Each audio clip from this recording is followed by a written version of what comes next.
What is up, my friends? You are very welcome along to Wednesday's late night agenda. I nearly said Tuesday. That's it. It's the summertime. You forget what day of the week it is. How are we all? We finally got to hear from our new head coach, and of course we're going to be going through that. But before we get underway, doesn't he look absolutely magnificent? I mean, look at him there.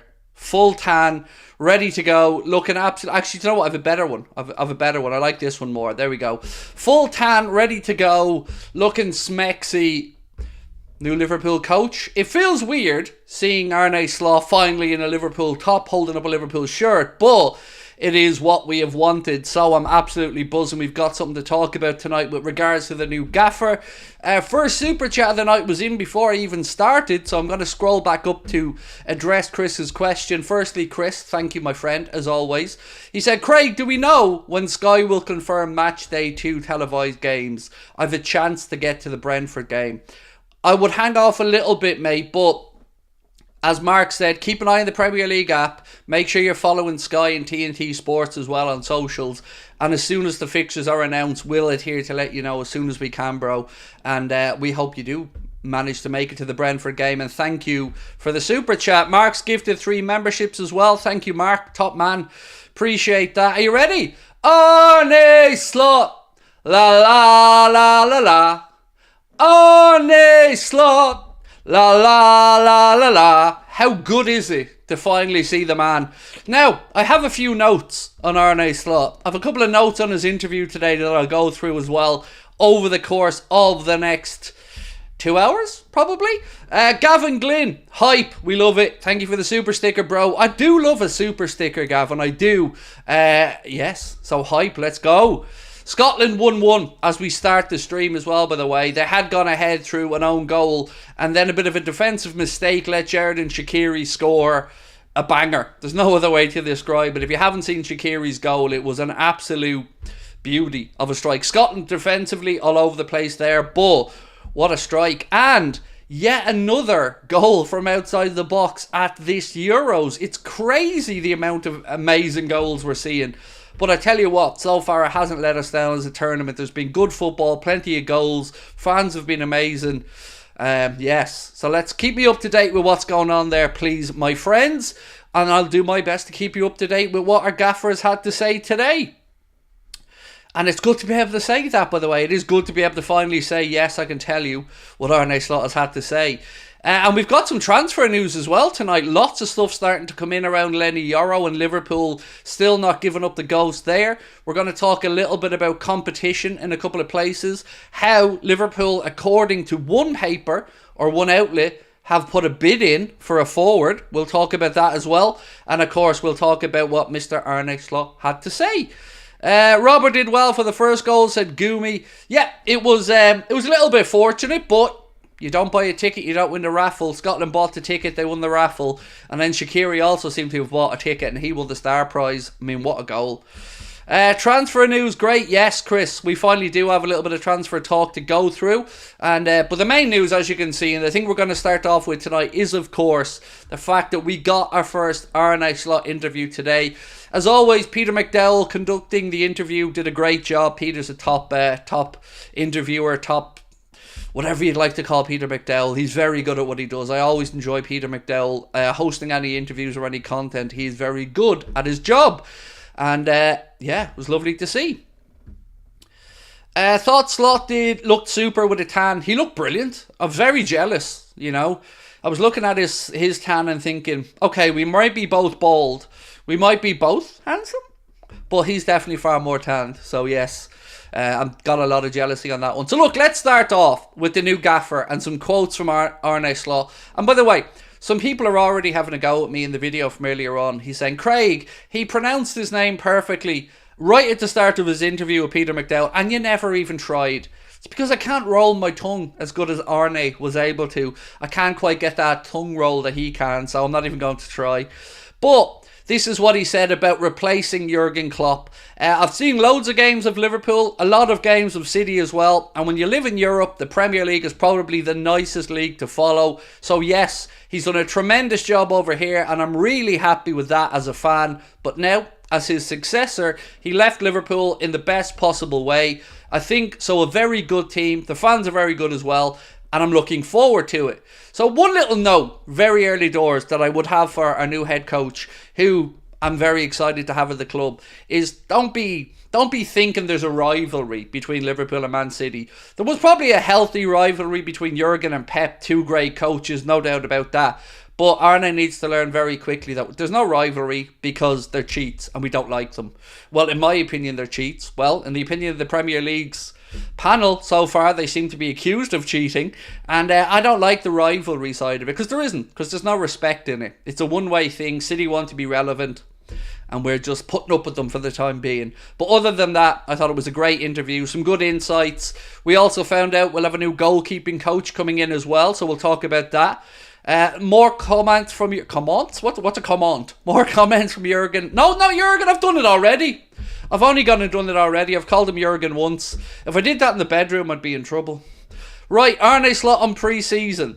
It's all about getting players fit and getting your game idea, your model into the players. We have quite a lot of time with a few of them, and it depends how far players will go in the tournaments, how much time we will have to work with these players. And of course, he made no secret of the fact that he hopes the Dutch contingent do rather well, go far in the tournament, and he doesn't get to see them for a while. But no surprises there. He's shown a little bit of Dutch favouritism. Mark, thank you for gifting another membership, mate. You are very kind. I can't believe I already called him Jurgen Klopp. I mean, where am I going? So, I'll bring my own things to the table, and that's what's expected of me, was another comment from Arne today. He also spoke about his style of play, and this is what he had to say. The playing style will not be completely different, but it would be strange if we would do exactly similar things, because although I'm the replacement of Jurgen Klopp, I'm not exactly similar to him. I mean, eagle-eyed viewers amongst you may notice one real difference between them is that one of them had a beautiful, albeit redone set of hair, and the other one looks like me. So, right, this is what Slot had to say, and I love this, by the way. Really love this from the gaffer. He said he wants to get more than 82 points next season. He said he wants to see Liverpool higher up than third with more than 82 points, and I'm fully on board for that. James Pearce has been saying, as well as Sipke Hulshoff, his assistant coach, Ruben Peters, the performance coach, Arne Slot revealed that Fabian Otte is joining Liverpool as the goalkeeping coach. He's currently away with the US men's national team at the Copa America, and he just left his role at Borussia Mönchengladbach previously. So when America are finished in the Copa America, we will see our new goalkeeping coach, Fabian Otte, come over to work with Taffarel, obviously to continue to make sure that Alisson Becker's the greatest goalkeeper in world football. Speaking about recruitment, again, you're going to be happy about this. He was asked, does he switch off much? And he said no. He said he'd been on the phone to Richard Hughes quite a bit, and he said, it's been part of my time in the last couple of weeks. So clearly he's been getting stuck in and been getting information from Richard Hughes, and I'm sure Michael Edwards as well. Got 2 interviews on Friday, kind of nervous, said Zach. Well, we wish you every success, Zach. Hope it goes well for you, bro. Scotland have Scott McTominay on corners. Okay. At least he's not our problem at Liverpool, but there you go. Right, so let's get into the news, because there was so much today. I want to start off with my daily laugh at Erik ten Hag, because just when I think that this little man has given us everything he can, nope, he's reminded us that there's still more stupidity to come from him. Are you ready? Strap yourselves in, folks, because this one is actually one of his better ones. So, Erik ten Hag reckons, according to the Daily Mirror, that some of Manchester United players were so badly affected by the negativity surrounding the club last season that it caused them to be injured. Let me read that out again, just in case you think you misheard me. Erik ten Hag, or as I like to call him, Ten Lasso, reckons some of Manchester United players were so badly affected by the negativity last season that it caused them to be injured. Thoughts? What? I mean, of all the crap he's come out with. Hang on a minute. I'm one second, folks. I'm just busy here. I'm trying to make sure. Hang on. Yeah. I'm sending negative thoughts to a couple of our opposition, just hoping that they could come injured. Bear with me. hopefully that works. Because it's as good a reason as any, according to Mr. Ten Lasso. So there you go. Just wish. That's all you need to do. Just be negative, and the injuries just come along. Xabi Alonso could get an early one over on Arne Slot, according to the Daily Mirror. He's been saying that basically he wants to come in and get Waldemar Anton to join Leverkusen instead of Liverpool. And I've said this to you guys before. Leverkusen look like they could lose Jonathan Tah to Bayern Munich. And they have Waldemar Anton is the one that Xabi Alonso would like to bring to Leverkusen as a replacement. But it seems as though Liverpool have bigger fish to fry. Euro millions? Anybody? Come on, I've got to give credit to Ben for tonight's thumbnail title. Euro millions was Ben's idea. I'm not that clever, so well done to Ben on that one. So there are two defenders that I think we, as Liverpool fans, need to be keeping an eye on, and journalists feel the same way. Leny Yoro is one, and Liverpool apparently just refuse to give in on the Euro situation yet. They're keeping tabs on him, and they are there ready if Real Madrid can't get a deal done. But Bologna defender, who we spoke about yesterday, Riccardo Calafiori, has also been linked with a move to Liverpool, but we could have some ground to make up there. Fabrizio Romano said that Juventus have already agreed terms with the centre-back, now not with Bologna, because there's a bit of friction there. Bologna a little bit upset with how their coach went to Juventus, and they could make this a bit difficult for Juve to try and get him in because of that whole Thiago Motta situation. But they haven't agreed a fee yet. So it's one thing making an agreement with the player, but Juventus haven't yet got a deal done with Bologna. So if Liverpool do indeed want to go after Mr. Calafiori, who's 22 years of age, will obviously be going into the Champions League next season with Bologna. They still have time to get it done, but take it with a pinch of salt. But he is one of the names we're going to be talking about tonight, because a couple of journalists have said to keep an eye on that situation. Caoimhín Kelleher. We now have a price tag, according to The Athletic, should Liverpool sell Caoimhín Kelleher this summer. And it's probably a little bit higher than we initially thought, but I still think it's realistic. According to The Athletic, Liverpool have priced Caoimhín Kelleher at £25 million, should anybody want to come in. This said the goalkeeper is one who could exit this summer in search of more game time, with Celtic, one of the clubs, being linked. I don't know whether Celtic would have the money to pay £25 million for a goalkeeper, but that's what it's going to cost if anybody wants to take him from Liverpool. And I think that's a fair fee if you look at what other goalkeepers are going or have gone for.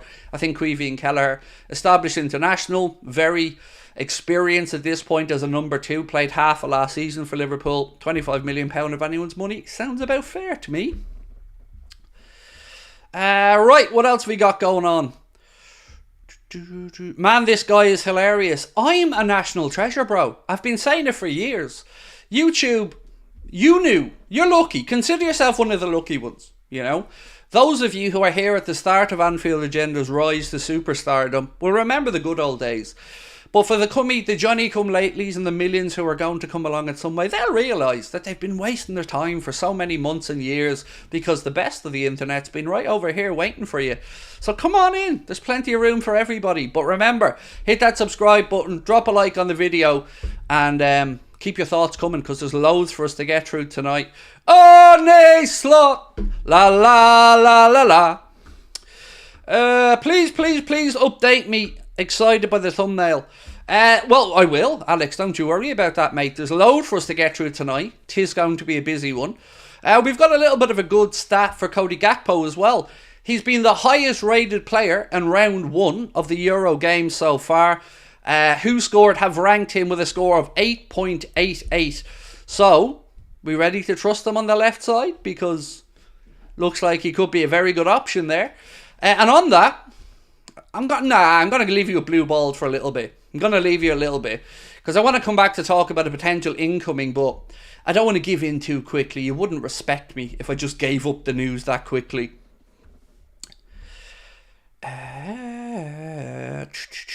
I'm worried we're going to spend all summer waiting to see what happens with Yoro. I don't think... I hear where you're coming from, and I understand your apprehension, because I'm kind of the same. But Liverpool must feel like there's some chance, you know, because we're hanging on in there. Leny Yoro has made his preference clear. He wants to go to Real Madrid. But Real Madrid according to a couple of pieces today, aren't financially as healthy after the whole Mbappe thing. So they have to be careful. Now, I don't know if that means we're in with a great chance or a little chance. But either way, Liverpool are holding firm. Mohamed Kudus, have you seen this? So we're all talking about Liverpool, Mohamed Kudus, will they, won't they? Can we make an offer? Do we have the money? Is the £85 million transfer fee or the buyout clause achievable this summer? It seems like Saudi and Al Ittihad in particular, according to Rob Dawson of ESPN, have said that they would like to sign Mohamed Kudus. Now, surely Kudus doesn't go yet. He's so young, and he deserves better than playing in front of a few hundreds of people every time. So I hope that there's no truth to this one, but we know that they have the money to certainly tempt the player, and of course, maybe the club. They can certainly pony up the money anyway, but I hope that Mohamed Kudus isn't ready yet to depart for Saudi, because he's a lot to give still to the European game. Are Liverpool still interested in Diomande from Sporting? Figure around 67 million. He has a release clause, Stevie boy, and I think it was €75 million last time, but it's been a while. And I've got to say, I've not seen anything new, particularly because we're looking for somebody more left-sided based off what we've seen so far. And in that Sporting team, he plays the right side of a back three, left side Gonzalo Inacio, and central Sebastian Coates. So I've not heard anything new, in all honesty. But what I will say, Stevie boy, is I think of the two centre-backs from Sporting, one on either side, Inacio or Diomande, I'd prefer Diomande as a centre-back. I think he's a little bit more polished. Could this be a good signing though? He'd be great for us, but why would he want to be going over to the Saudi Pro League? You know, it just doesn't make any sense. Sabrina, make it make sense. I can't make anything. She can't make it make sense. None of us can make it make sense.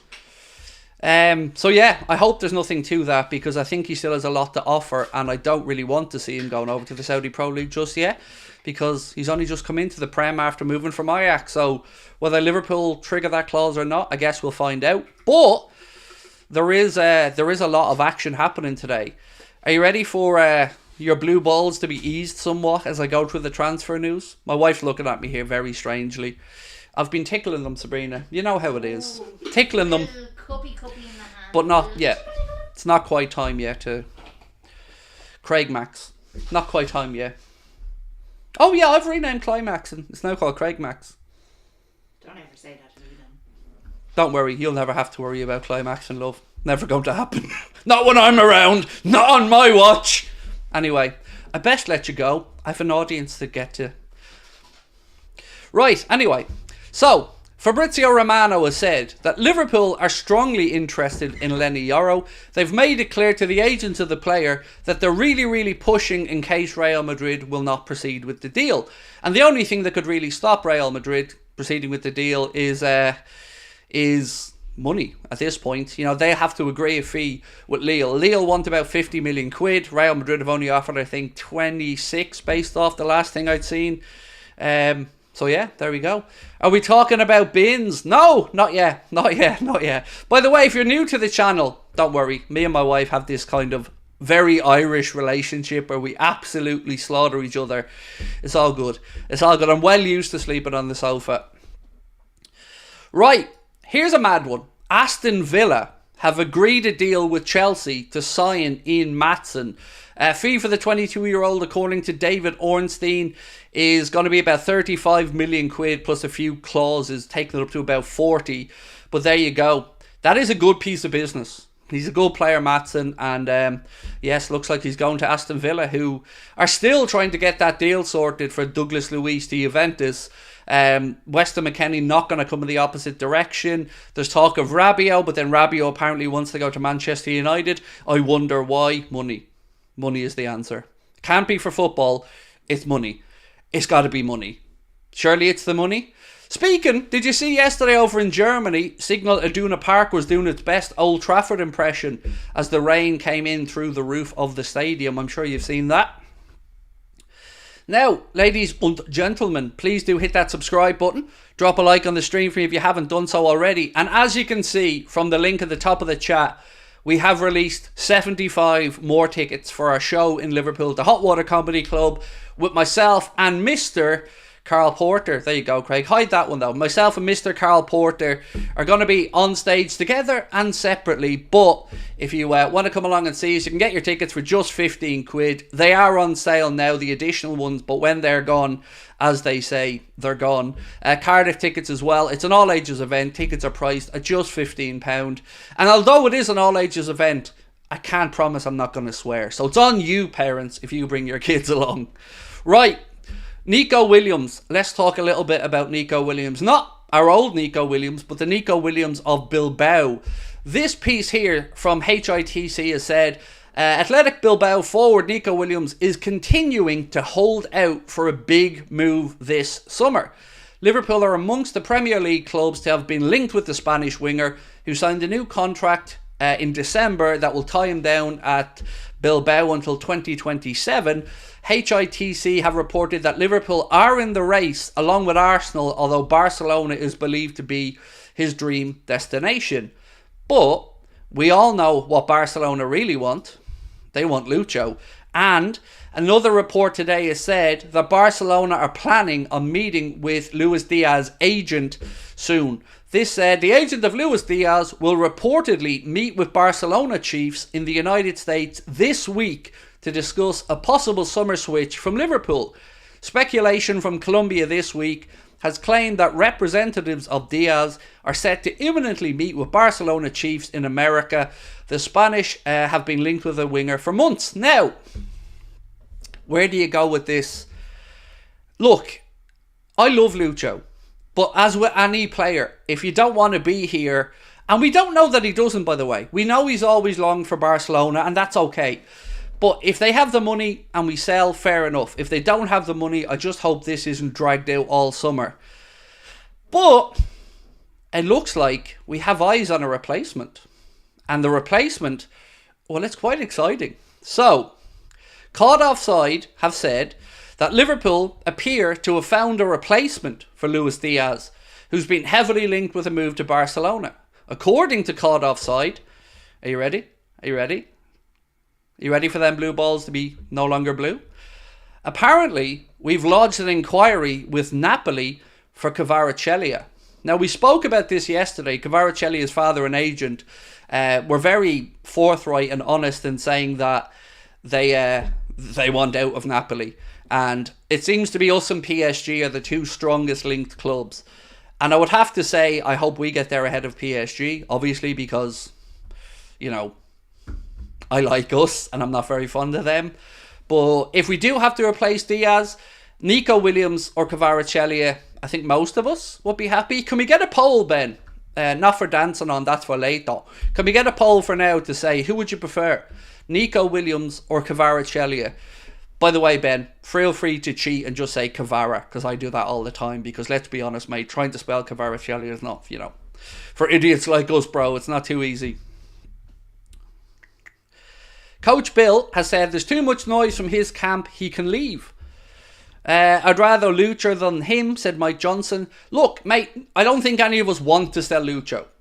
But if it's one of these situations where the player wants out, we'll have to wait and see. But I certainly don't want to lose Lucho. 27 years of age, 3 years to go on his Liverpool contract.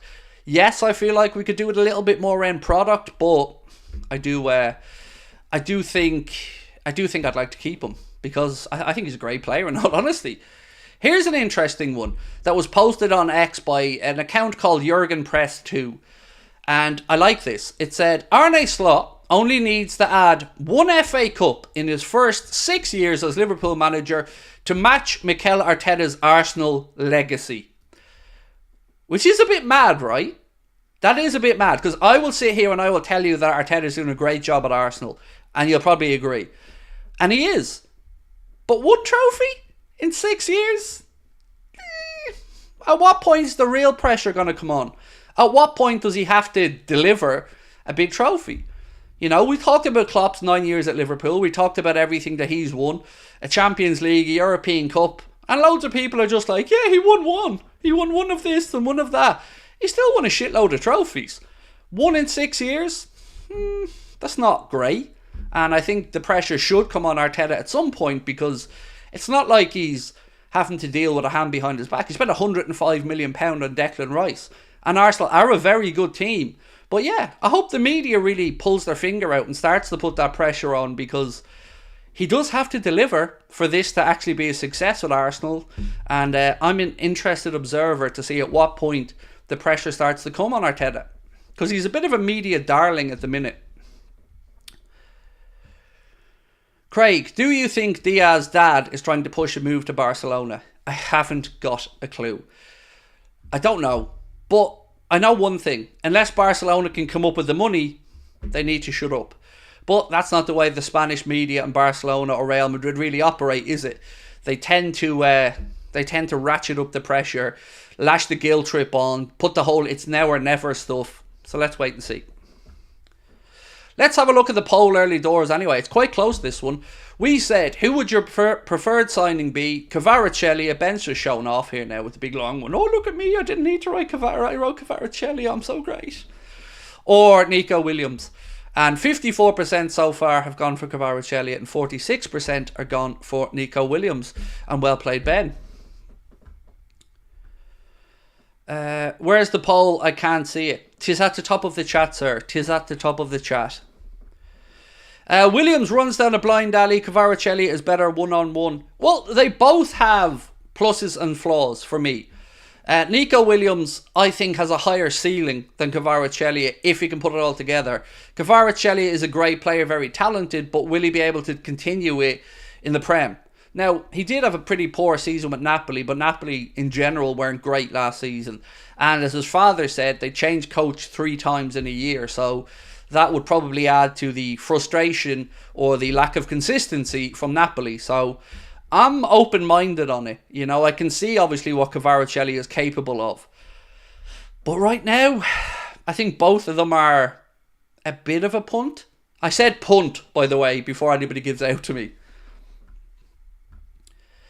They both have amazing potential. I think that is very true. I'm a big fan of Williams, said Eros Thano. So am I. I've said for ages I'd like to bring Williams in if we lost somebody on the left-hand side. When do you think we're going to sign a player? As I've said for the past week, mate, I would be very surprised if we don't see Liverpool push to try and sign somebody before the end of June. And the reason I keep banging on about the end of June is because of the FFP profit and sustainability rules. That's the end of the club's financial years, and some clubs are under a bit of pressure, like Aston Villa, and are having to free up some money. Chelsea have obviously agreed to sale for Maatsen today as well, freeing them up some money. So I'm hoping that Liverpool can capitalise on some of that financial uncertainty at some of these clubs and leverage our position. So let's wait and see. I mean, look, I'm grateful that we had Arne Slot today. At least we got that interview, so we're on the process. And Arne Slot said in his interview as well that he has been in touch with Richard Hughes right the way through. So let's wait and see. Formation change. Potentially. Arne Slot plays both a 4-2-3-1 and a 4-3-3.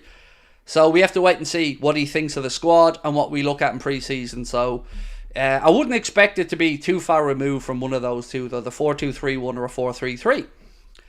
Today's good, though, because there's been no Trent news today, which I think is a positive. I've been getting very worried lately over the whole Trent Real Madrid stuff, and at least I've not seen anything new today to put the shits up me. LFC Shankly said, "Hey Craig, good interview today. Cheers, mate. I was a little bit nervous at the start, but then I remembered I'm Arne Slot, so I was all good." Any news on Ederson? Nothing new. Just the same stuff coming out of Italy that suggests that Liverpool are putting a bid in this week. If you listen to the media in Bergamo, you would believe Liverpool are putting an offer in this week. I don't know. I hope we do, because I really like Ederson, but unsure at this point. There's been absolutely nothing linking us to Ugarte, by the way, for anybody who's going to ask about that in a while as well. What else have we got?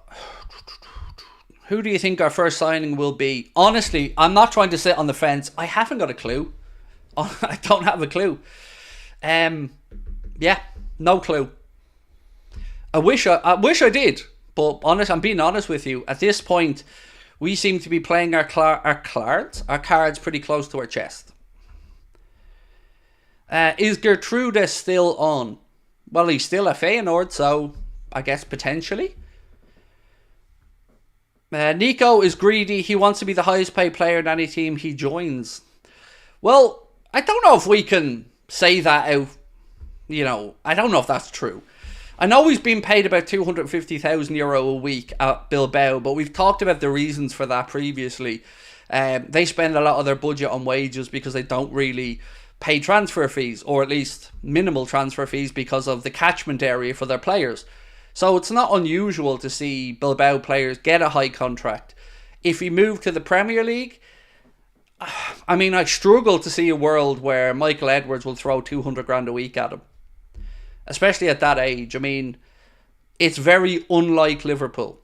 So I don't know what Kvaratskhelia financial demands or compensation would want to be, but I would imagine that it would whoever it is would come in at less than 200 grand a week.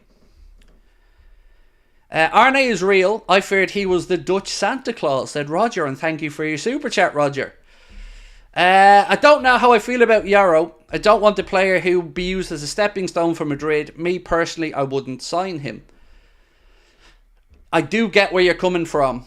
And of course, you make a very valid point. Yoro's made it clear he'd like to go to Madrid. But look, I'd love to shag Mila Kunis, and it ain't happening. So I won't say what I was about to say because that'll land me in a whole world of trouble with the wife. But, you play what you've been dealt. And if Madrid pay for Yoro, they'll get Yoro. If they don't, maybe he goes elsewhere. But what I would say is, if we signed him, at the very least, I'd expect to fleece Madrid in a few years. Because remember the tag that their scouts put on him? Sign him, regardless of the costs or regardless of whether he's ready for the team straight away because he's one for the future. So, it's win-win.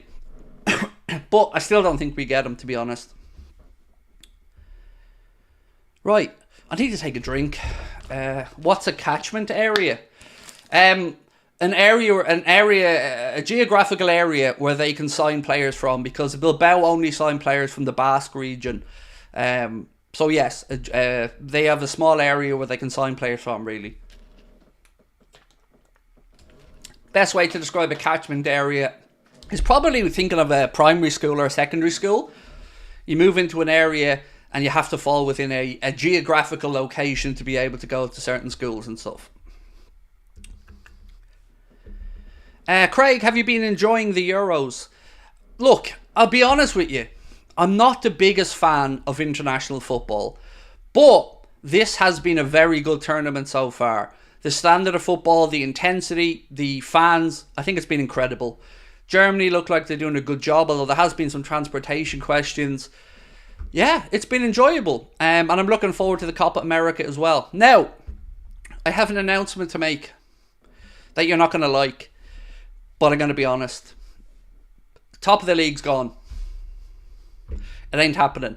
I've got to be honest about it. We had a meeting, myself and Connor. We talked everything through. And we spoke about the future. And we spoke about what we want to concentrate on this year.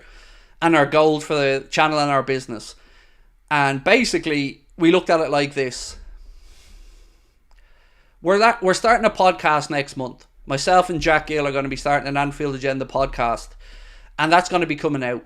So we're going to do that twice a week. Once with Jack, once probably with me on my own. Then we're going to have all the Liverpool content. And there's loads I want to do on YouTube for Liverpool. So I don't want to half-ass it. And I don't want to con my audience. And I don't want to phone it in. Because that's not me. As you can see from this stream tonight and the energy I tried to put into these things, I don't want to phone it in. And I feel like when I'm not doing Liverpool content, that's what I'm doing. I'm not giving you the best version of me because I'm a passion merchant and I'm not arsed when I'm not watching Liverpool. It just doesn't do it for me.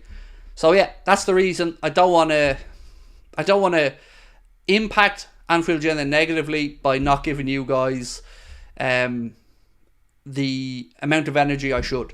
So that's where we're at with it. Yeah.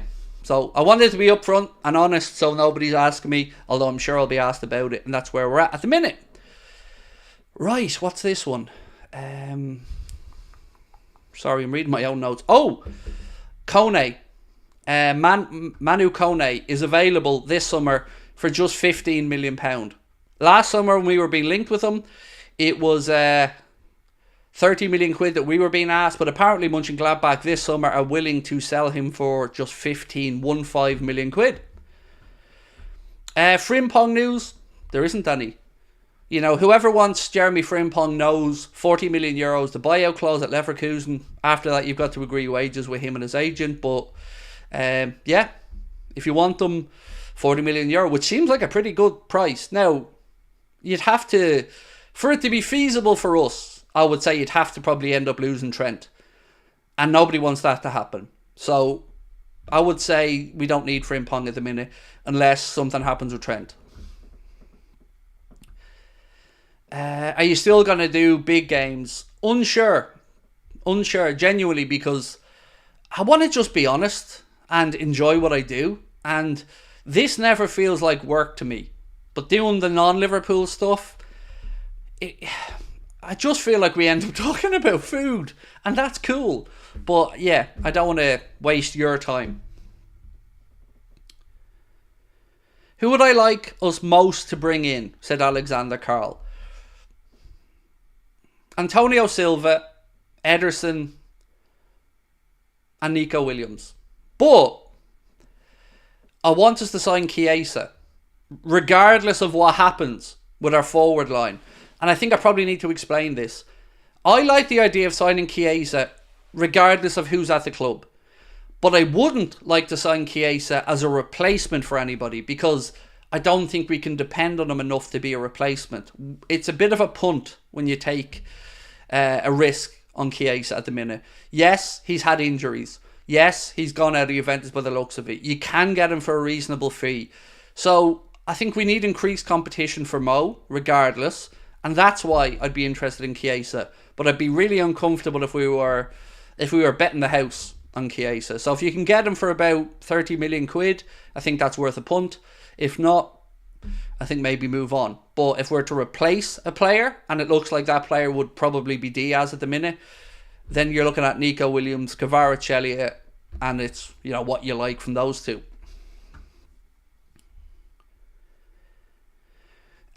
Which position do you think Trent will play for Liverpool?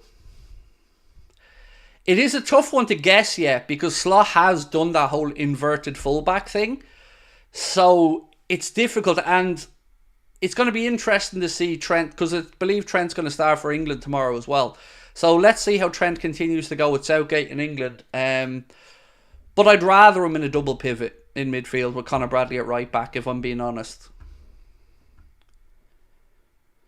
Are we still getting a Craig reviews? Again, I'm working on that. I just don't want to overcommit, because doing Anfield Agenda, it takes a lot of time. Ask my lads, I'm posting in our Discord, or not Discord, I'm posting in our WhatsApp at like 5 in the morning, reading up stuff. I put a lot of work into researching for these shows, and so do the guys, and I just want to try. I'm getting older as well, you know, and I want to make sure that my efforts are here with you guys, because this is the channel I love, the audience I love, the club I love. I just want to make sure that Anfield Agenda becomes the best it can be. And I want to get it to 1 million subscribers. I don't think we will, but I'm going to give it a go. So, you know what to do. Hit that subscribe button, drop a like. We're closing in on 1 million. We're nearly there. Sort of. Right, more talky talk. Let's get back up to the notes. So, on Calafiori, you guys were brilliant yesterday giving me some insight on Calafiori. It does look like, and I'm trying to find out where this was, because one of the lads posted something in. I'm trying to find it. 1 second. Here we go. So, Paul Gorst has been speaking about Liverpool's interest in Calafiori and Leny Yoro, and he said, it seems Yoro is the primary target for Liverpool, but Calafiori is one to watch. So, take from that what you will. They seem to be the two that are being most spoken about in Liverpool journalistic circles at the minute. Is Bakayoko from PSV still linked to us? Absolutely. Yes. Johan Bakayoko is somebody that's been linked to us for quite a while. We're all a little bit confused whether it's him or Crescencio Somerville or somebody else. But yes, absolutely, you can keep him on your list of potential Liverpool signings. Sinister, 7 months as a member. Absolute hero, mate. Thank you. Said 7 months. Much love, Craig from Michigan. Much love right back to you, my friend. And unlike Trump, I like Michigan. Or was that Milwaukee? Either way, point stands. I think it was Milwaukee now that I think about it. Any news on William Pacho?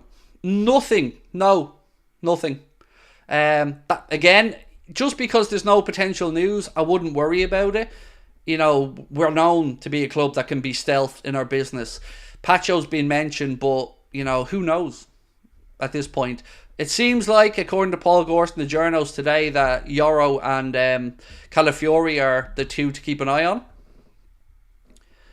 And Nomad said, never seen Calafiori play. Nor have I, bro. And I'm not ashamed to say that, you know. I haven't watched much of Bologna. I've heard about their rise, obviously, last season with Thiago Motta as their coach.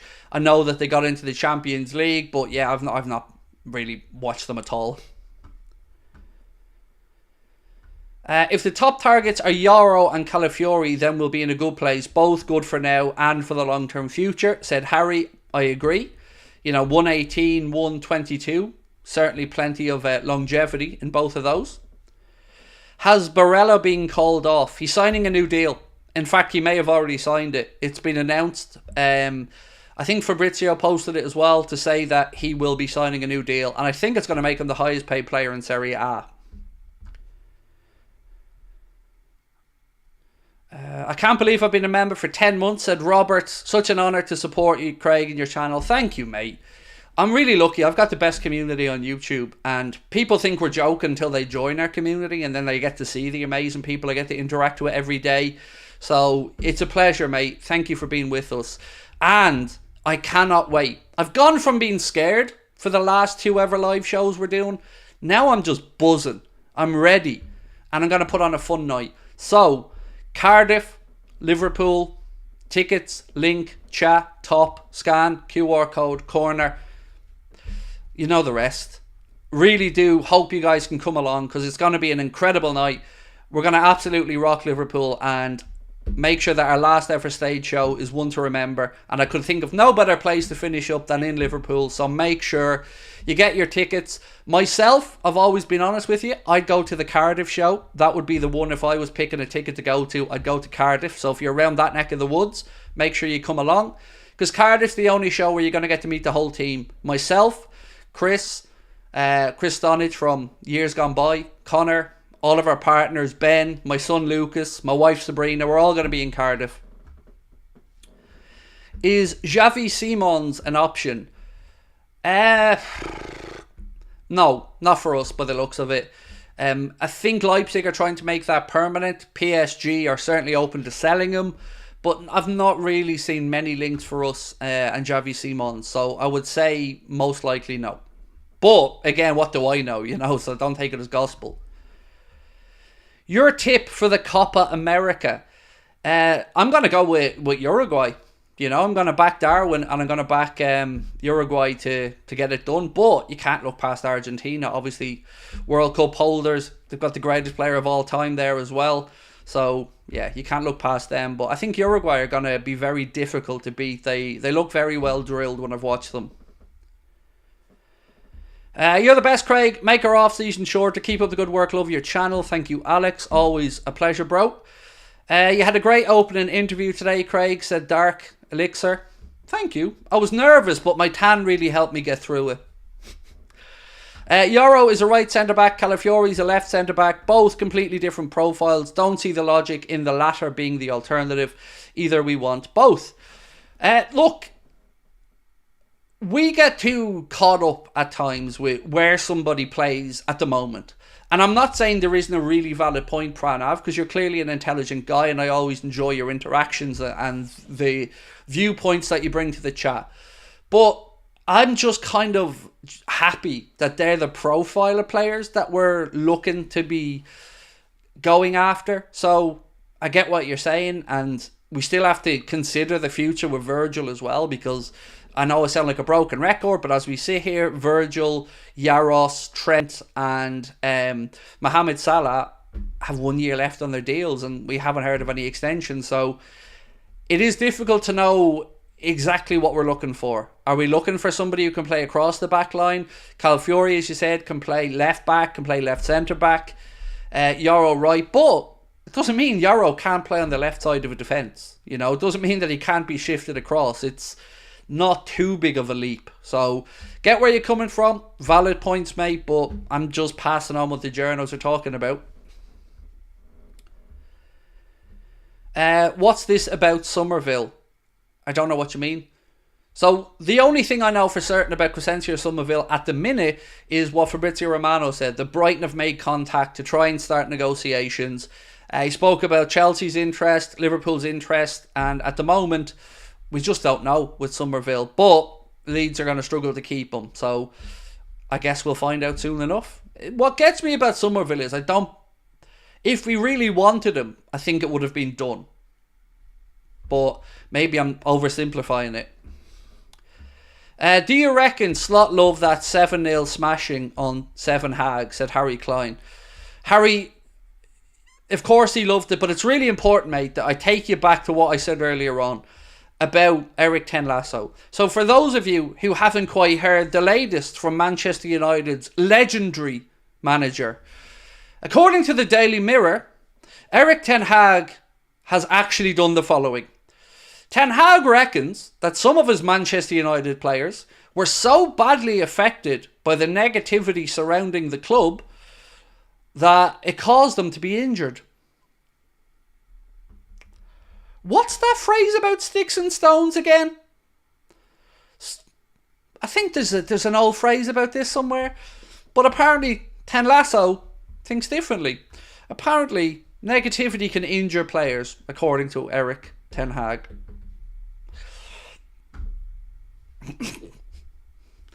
Keep him forever. Please, just keep him forever. United should be investigated for using magic, said Carson Walsh. Well, they didn't use enough magic to stop the roof leaking, mate, did they? Or to finish 8th in the Premier League. But, you know, they won the FA Cup final, and that looks like it's been enough to keep Ten Lasso in a job. Cody Gakpo, as we said earlier on, is the highest rated player after the first round of games at Euro 2024, according to Who Scored. With rumours intensifying, the article said, about Luis Diaz to Barcelona, our friends at LFC Transfer Room reckon we are in safe hands with Cody Gakpo, who has received a score of 8.88 from Who Scored. So, look, I love Gakpo, and I think he's going to blossom under Arne Slot, and I think he's going to be really good on the left-hand side, but I would also like us, if we do lose Diaz, to bring somebody else in as cover and competition. Right, what's this one? Miguel Delaney posted something earlier on that I kind of think we have to talk about a little bit because it will impact us. So, Miguel Delaney said, calendar set for further chaos as the AFCON is set to be moved to late December, between late December and late January, due to the Club World Cup overlapping with the Premier League Christmas schedule. It may also require a FIFA rule change for clubs to release players twice in 1 year, because currently clubs don't have to release a player for international tournaments more than once a year. For a tournament, that being the key word. But if they want to move the AFCON, then they're going to have to change the rules again. And all of this is because of FIFA's greed. All of this is because they're trying to cram in a tournament that has already been threatened with legal action because nobody's thinking about the player welfare, and they're still trying to cram it in. And now they're kicking along another tournament, and that's going to fuck over Premier League or European clubs as well. Because if Mohamed Salah, as an example, was going to play, then we would lose Mohamed Salah for a Champions League game and the busy festive period, which is absolute poo-poo of the highest order. So, let's wait and see what happens. Neil Atkinson of the Anfield Rap was replying to somebody who said, does that mean a clash with the Champions League games? Neil said, reads as if they do. And then Miguel Delaney said, and there is a political play there as they don't want UEFA being too resistant to the Club World Cup. Greed.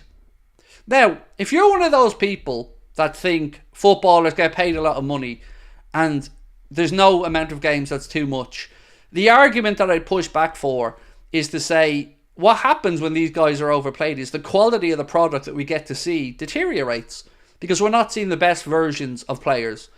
I think the best example in recent times I can give is the Champions League final between Inter Milan and Manchester City. We both know the football those two teams played on the way to the final and what they were capable of, but the final, it was horrible. They were both exhausted, it wasn't a great spectacle, and that's what happens. Now we have another long season, players straight into an international tournament, then there's the Olympics, and now we're back again. Somebody needs to stand up for the player welfare because we'll all suffer. We won't get to see the best Mohamed Salah, Trent Alexander-Arnold, Cody Gakpo, whatever, because they'll be exhausted. So somebody needs to step up here and think of the player welfare. And it ain't going to be FIFA by the looks of it because Gianni Infantino and the greed that's never ending seems to want more because he's jealous of UEFA. Because believe it or not, UEFA absolutely dwarf FIFA for revenue because they've got the most popular competition in the world, Champions League. They've got the biggest leagues in the world, in Europe. They've got the Euros every 4 years as well. And FIFA want money. They're all just greedy bastards. There's no other way to say it.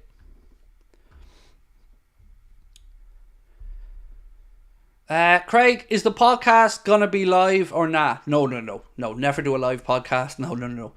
No, podcast will be audio only and will go out on like Spotify, Acast, iTunes, everywhere you get your podcast normally, really. Right. By the way, how have we gone through an hour already? I can't believe that hour's flown by. Right, I'm going to get to your comments because I've been talking a lot over the past hour. Now I want to get to what you guys have to say. Sean McMahon, how are you, Sean? And thank you for watching, bro. Said, don't want Somerville, not a Liverpool player. Kirby, Chris said, Somerville not worth the dough. Look, that seems to be most people that I've spoken to's opinion. I don't know because I don't watch Leeds that much and I certainly haven't watched much of Somerville. So I haven't got a clue whether this kid's good enough or not. But those links have been there, gone back quite a while. And with a Dutch coach coming in, I would imagine they're only going to intensify. But most people are in the camp that you've spoken about. A lot of people seem to say he isn't worth the money. So, you know, let's wait and see. He's definitely not a name that excites me when I hear what's linked with him. Tobin said, Craig, would you prefer to start Gakpo on the left or start Williams? I don't know. Because you always have to look at your opposition, how many games the players have played, what the schedule looks like. You know, it's never as simplistic as just saying name your best 11. Because sometimes you have to rotate because of European games, international games, 2 games in a week, player coming back from injury, different technical specifications, weaknesses and strengths of your opposition. It depends what you need. Do you need to be more tactically aware in a game, or can you go balls out and attack a little bit more? But it was interesting seeing Cody Gakpo and how far wide he was for the Dutch team. He really was hugging that touchline, and it showed a different side of him that we haven't really seen too much at Liverpool, other than the latter part of the season where he was being used on that left side a little bit. Right, let's have a look back at this poll that we started at the start. We said, who would be your preferred signing? Kvaratskhelia or Nico Williams? And this is really close. There's only a few percentage in it, so keep voting away. And when it gets to 1,000 votes, we will announce which one is the winner. But there's still room for votes, so do get voting. Mark Bell said, I'm not too bothered losing Diaz. I think Nunez is better on the left anyway. So in my head, I think about it like this. On the left, we've got Diaz, Gakpo, and as you've said, we can play Darwin there at a pinch. On the right, that's where I think we've got trouble. On the right, we really only have Salah and youngsters. I know people will say Szoboszlai, but I don't know. I'm never convinced I'm on the right. So for me, we need somebody there, and that's why I like the idea of Chiesa, because He's competition, he's cover, but he's not going to cost the earth, and he isn't the guy. So if we did lose Mo, which, by the way, we should, because I'm still going to keep saying it, sell, sell, sell, sell, so sell, sell, sell, sell. And did I mention sell? Sell. And if you don't think now's the time to sell him, I'm baffled. Because next summer, if he leaves for free, and we're all talking about no transfer funds for Arne Slot, we'll remember back to this summer when we had the chance to cash in and we didn't. And add into that the fact that his form was poor for the latter part of the season and he was recovering from injury. I just don't see how anybody believes not selling him is the right move. At this point, I don't even want an extension. At this point, I just feel like it's time to sell. And that sounds really harsh. But I've got to differentiate. Nobody's questioning what Mohamed Salah did and has done. We've spoken about this at length. What that man achieved at Liverpool will go down in folklore and history forever and isn't up for debate. He was and is a legend. It's not a debate. But football is a here and now business. And here and now, he's at the tail end of his career. And the good coaches, the ones that we often talk about as legends, they know the right time to cash in. And if there's one little thing we've always said about Jurgen, is that potentially we feel he's been too loyal to some players who haven't maybe shown that same loyalty back. And I feel like this is the right time. Jurgen's departed, a new chapter of the football club is unfolding, look to the future, and if somebody's giving you £100 million for a 32-year-old, take the money. Because if we don't get the money, Mo's going to get the money. And I know which one I want. I want Liverpool to have that transfer fee. Not Mohamed. I don't begrudge Mo's money, by the way. I don't want to sound like that. But somebody's going to get 100 million quid. He either gets it signed and on elsewhere, or we get it for a transfer fee. It's really straightforward for me. It's take the money. And I got so much stick for this last season. So much stick for saying I'd sell him at the end of this campaign.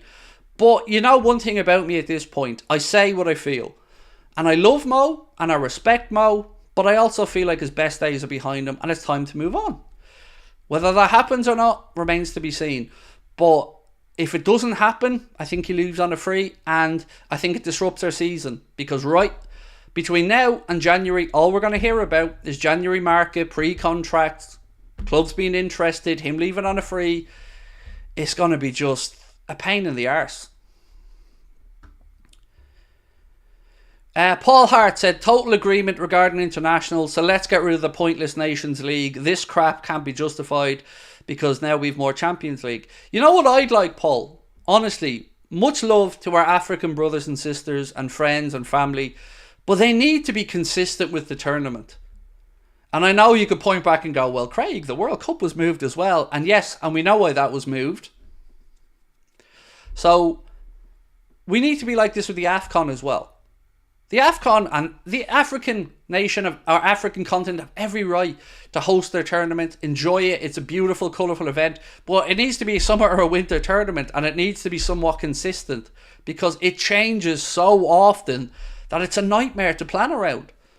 So I hope that the AFCON can get to a point where, for everybody involved, they get a consistency of when the tournament is. It used to be January, then it was moved to the summer, then back, then moved, and it seems like nobody kind of knows where we're at with it at the minute. Maybe Salah has an agreement with the club to let him go for free next year. I don't understand why anybody would do that, though. Like, he doesn't need to have an agreement with the club. He can go for free next year because his contract is up. So he doesn't need to have that agreement with us. Now, remember, Mr. Turki Al-Sheikh, who is, a big player in all things Saudi sport, particularly boxing, I'm going to bring you back to his interview with Ariel Helwani, where he said the information that he had last year was that Mohamed Salah was ready to go, everything was ready, and Liverpool changed their mind, and that Liverpool stopped it at the last minute. So, if he was willing to go last summer, and it's an if, because we didn't hear it from his mouth, but if he was willing to go last summer, he's got to be willing to go this summer. Or, I don't know. Rami Abbas is starting to do my head in, by the way, because he loves a little stupid, vague, cryptic post that doesn't really have any information in it. We all know that he has to look after Mo's interests. That's cool. That's his job. But we have to look after Liverpool's interests. And for me, our interests are best served by bringing in as much money as we can to help the new coach, the new sporting director. I want to say rebuild because I don't feel we need a rebuild. But we have deficiencies in our squad we need to address. Welsh Dragon said, Craig, mate, what's the new venue for the Liverpool one? Is it just a bigger room in the Hot Water Comedy Club? Love you, Craig, lad. Can't wait to meet you. Yes, that's exactly what it is. So let me explain it. And my apologies if I didn't explain this well enough. That's on me. So the Hot Water Comedy Club are moving to Blackstock Market, which is a beautiful new purpose-built area where you've got 8 different food stalls, venue. There's live music before and after every show. It's just an incredible place. But on top of that, they have 4 theatres. There's a theatre with 60 seats, 149 seats, 225 seats, and 550 seats. We were initially in the Theatre 3, which was 149 seats, but we sold that out. And now we've been able to move up to Theatre number 2 because that's available. So the venue were gracious enough to allow us to do that. Carl Porter, of course, was kind enough to agree to come along with us as well for the night. And we've moved it into the bigger theatre, which is Theatre number 2, which it's so new, it's not even ready yet. It's nearly there, but we're going to be one of the first, and it's going to be incredible. It's a state-of-the-art theatre, purpose-built for great atmosphere, low ceilings. It's going to be so much fun. But yeah, sorry if I didn't explain that well enough, mate. It's the same venue, Blackstock Market, and the reason we like that is because after the show, we can spill out into the area in the middle where the food stalls are, have a drink, have a chat. We can stay there for 2 hours afterwards and have a good conversation, a couple of drinks, and have some fun. So that's why we went for that venue, because it just ticks every single box for us. That's what she said.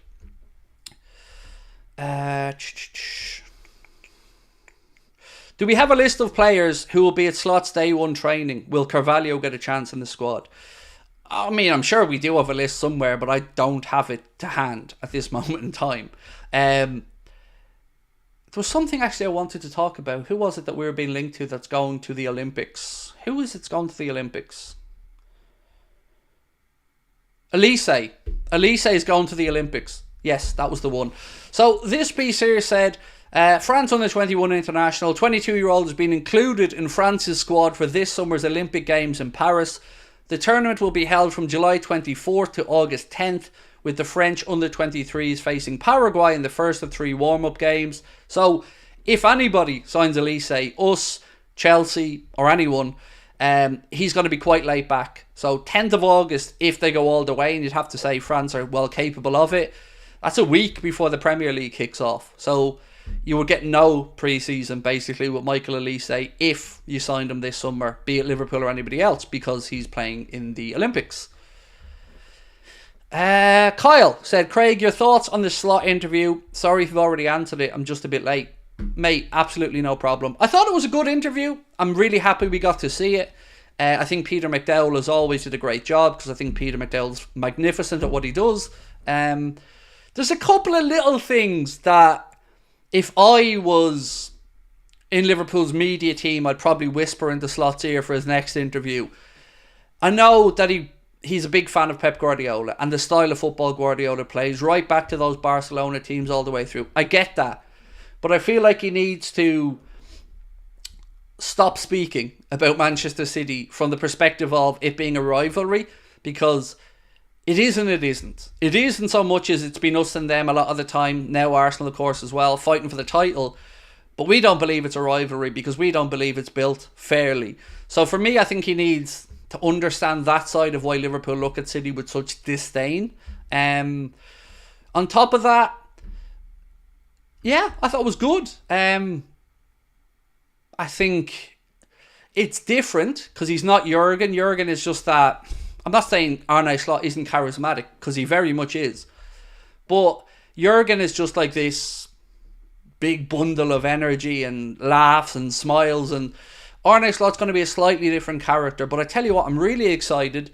He looks good in the Liverpool's top, and he seemed like really up for the job, really happy to be here. Looking around at Kirby behind him, the AXA training facility looked magnificent. Yeah, it's I'm ready. You know, I think the way Jurgen departed the club is probably the best way possible, because we didn't have to fire him, because nobody wants to do that. He didn't lose love with the fans. That was always going to be the case. So we got to say the best goodbye to Jurgen possible, and he got a big send-off, and Arne Slot addressed this as well, that he wanted to be respectful and make sure that that was all sorted before he was unveiled as well. So that, and the fact he was on holiday. So yeah, I'm excited. Lovely little surprise today as well to see Liverpool post that it was going to go live at 4 o'clock. Like me, like a big child, sitting there at 4 o'clock waiting for the countdown, and then watched it, and yeah, it was good. Now look, you always as a fan want as much information as possible, but we know a couple of things. We know that he's been in contact with Richard Hughes. We know that he's been thinking and talking about the squad, transfers and everything else. And he also spoke about the fact that for him coming from the continent of Europe, you know, it's not unusual. A head coach, manager, he kind of shrugged his shoulders at the differences and said it's a system he's very well used to working in. So yeah, I'm just excited. Same as everybody else. 7 weeks till the Premier League's back underway. It feels like a lifetime, 7 weeks, but, you know, it'll be here before we know it. Mutes, I'm not sure how I pronounce that. So do you think we'll sign anyone before Slot gets to assess the whole squad in person once they all start coming back? I hope so. Yes, I would imagine so, because Richard Hughes, Michael Edwards, Will Spearman, Barry Hunter, Dave Fallows, they will have all assessed the squad. Now, of course, Arne Slot's going to want to assess them, but remember, he's a head coach. So his assessment will be whoever's available, he picks the best for the system he wants to play and the way he wants to play it. But it's up to the likes of Richard Hughes to make that decision on who we bring in. So I think, and I would assume that a lot of the groundwork on that has already been done. So yes, I would say we'll get a signing. I think we'll see one before the end of this month. Any news on Calafiori? Yes, quite a bit today actually. Start off with Paul Gorst saying Yoro is the primary target, but Calafiori is one to keep watch with. There was also a report coming out of Italy, obviously talking about the fact that Juventus are interested in Calafiori, but it does reference a bit of bad blood between Bologna and the way that Thiago Motta left to go to Juventus. So the piece coming out of Italy initially said that Juventus had agreed payment structure with the player, but there's no agreement with Bologna. So that's kind of where we're at with him. With Chiesa, I've not seen anything new today. We spoke yesterday about a former Juventus player saying that they shouldn't let him go, that the best is still to come from Chiesa. I think there's a bargain to be had, and I hope we're in the conversation. But I've got to be very clear and say that I see him as a supplementary player rather than a like-for-like replacement to anyone. I would like him because he's available. I think we could do with another versatile forward, and the fee is reasonable. But I don't think he's the answer to any of the potential positional questions that we have around the squad.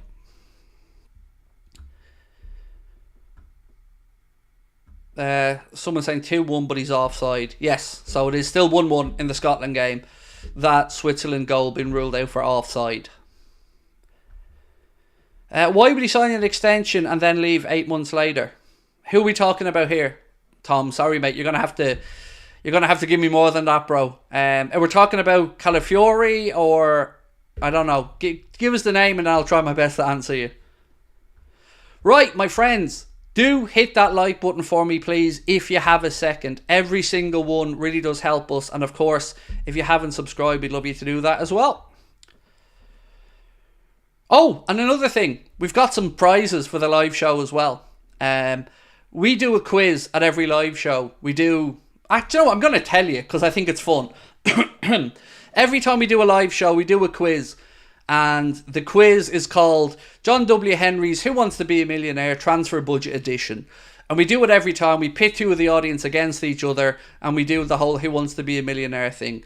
We've got prizes ready to give out, because we don't like to give it just to the winner. We like to give it to both participants.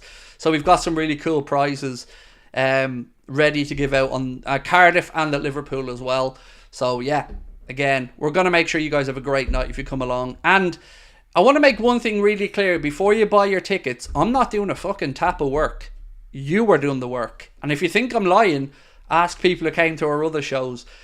When you go to a show, you're normally told about heckling. I want heckling. I live off heckling. And I mean it in a good way. I want you chatting back at me. I want you shouting up to me. I want you throwing suggestions at me. I want you telling me what you want to talk about. I want it to be a raucous, fun, take the piss atmosphere like our streams.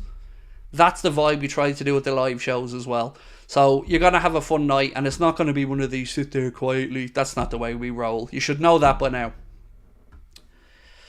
Ben said apparently he's doing some stand-up impressions. And we've heard Ben's Krusty the Clown, like, it's quite good. How's it going tonight, Craig? Do you know what, mate? I'm in good form tonight. Yeah, I'm enjoying myself, thank you. Stream's good. You guys are awesome as always. We're going to get a little influx of people in about 10 minutes when the Scotland game is over as well. Mary said, Craig's telling the truth. I was at Belfast. See? And Mary, did I not come out on stage and tell you all I wasn't doing any work? That you guys were doing? And you did, as always, Mary. It was amazing, and I loved it. Is Carl up for heckling? Well, I can't speak to Carl. I can't speak for Carl, but I'd imagine so. Carl's a comedian. They're usually well versed with dealing with some heckling.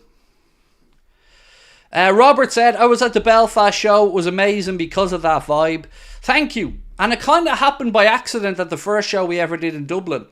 When we did it in Dublin, that was just the natural way the show went. And I just thought afterwards, I love that. You know, I love feeding off your energy and bouncing off it and bantering with you. And yeah, it was good. But you need the audience to do it. And thankfully, we've been really lucky so far. Where can I access Arne Slot's interview? At Liverpool official YouTube page, mate. It's on there. So just, or just go on any social media and just search it and you'll get the link. But it's fairly straightforward.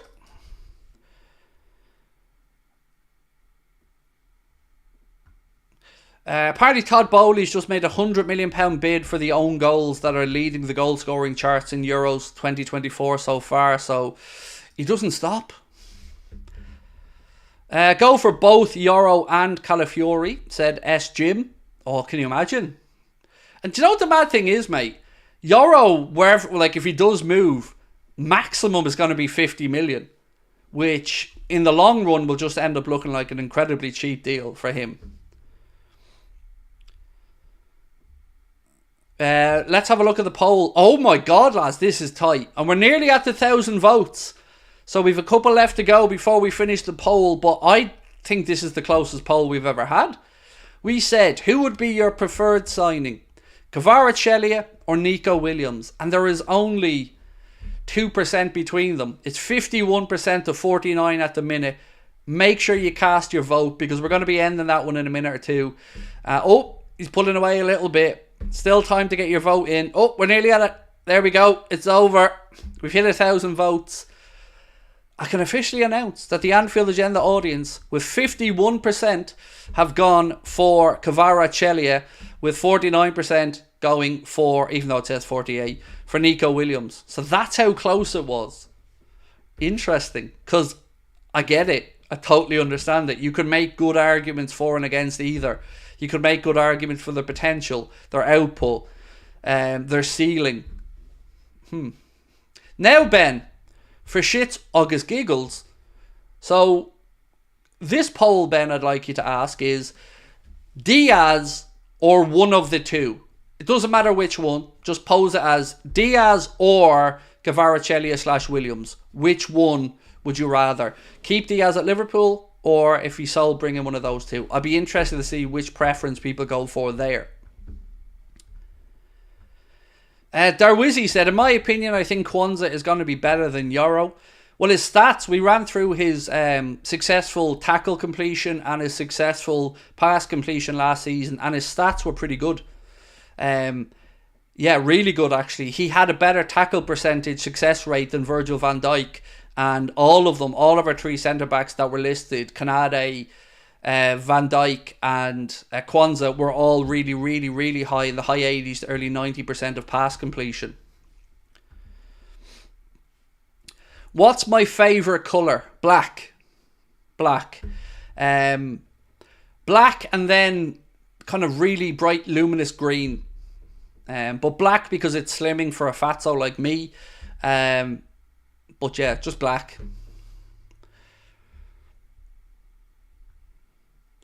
Hard to get Basque players out of Bilbao. He has a buyout clause, Callum. 55 million is his buyout clause. And apparently, according to HITC, Nico Williams wants a big move this summer. That's what they've said. Apparently, Barcelona is his dream move, and that could well happen. But Barcelona and Deco really want Lucho as their preference for a wide left signing. Dave Massett said, I want Diaz to stay.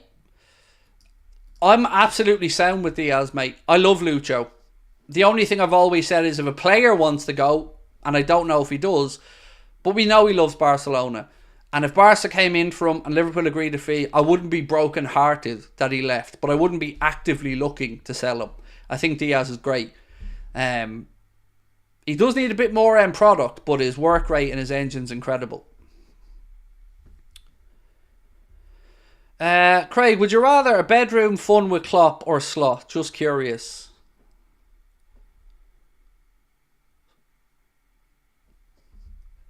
I don't know how to answer that. Because I could answer it by going like, where Arne Slot, it could be kind of like doing myself. But with Jurgen, I'd say he's packing, if I'm being honest with you. Like, he's a big bloke. I'd say he's packing. I don't know if I'd be able for Jurgen. So, I don't know. Leave me alone, you bully. There's probably one for the ladies, that question. We need goals from our forwards, so sell Diaz as he's not prolific enough, said Mark Bell. We need goals overall, Mark, yes. Whether they come from midfield, forwards, defenders, I don't really mind as long as we win games of football, but yeah, look, Diaz does need to score more goals. That's one thing I will say. And I've already said this and I'm standing over it, but I'm backing Darwin Núñez to score 30 plus goals in all competitions next season. And I'm standing over that. As mental a prediction as that may sound to some, I believe he's going to do it. Will Rodrigo be available after the Mbappe move? Potentially, and there are some links. The way it looks with Rodrigo is, and I'm reading this from the outside, he doesn't want to go anywhere. But I do kind of get the vibe Madrid would listen to offers over 120 million euro for him. After that, I don't know what else to say. We looked to try and sign Rodrigo. I've said this before. We nearly had him for 3 million quid when he was at Santos. But he decided to stay at Santos and then he moved to Real Madrid later on. So we did try. We do have history trying to sign him. But it's a long way from that 3 million to the 100 plus million that Madrid would probably ask for him. But he's an incredibly good footballer. He'd grace most any team in the world. So, you know, I'd never say no to Rodrigo. I just don't know how realistic it would be.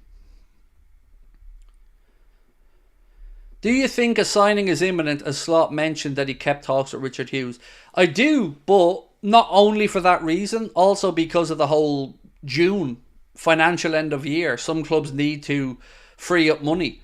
Did you guys see, actually, Leicester City have agreed a deal for a new coach? They've obviously lost Maresca to Chelsea and they're going to bring in Steve Cooper. Obviously, former coach with Liverpool, former Nottingham Forest manager. I think it's a good appointment. I think Steve Cooper will do really well at Leicester. I think it's a clever appointment. And also, we had that 31-year-old young lad from Germany who's coming in, St. Pauli manager, that's going to be Brighton's new coach, which is mental. To think there's going to be a coach in the Premier League who's like 31 or 32 years of age. My God. Like, if that doesn't make you feel like a waster, I don't know. Like, for me, I just think I'm 42 and this dude is 31 and about to come and manage the Prem. I mean, but then I looked at a picture of Stephen Hunt and I remembered I'm the same age as him and he looks about 15 years older than me, so that made me feel a bit better for a while.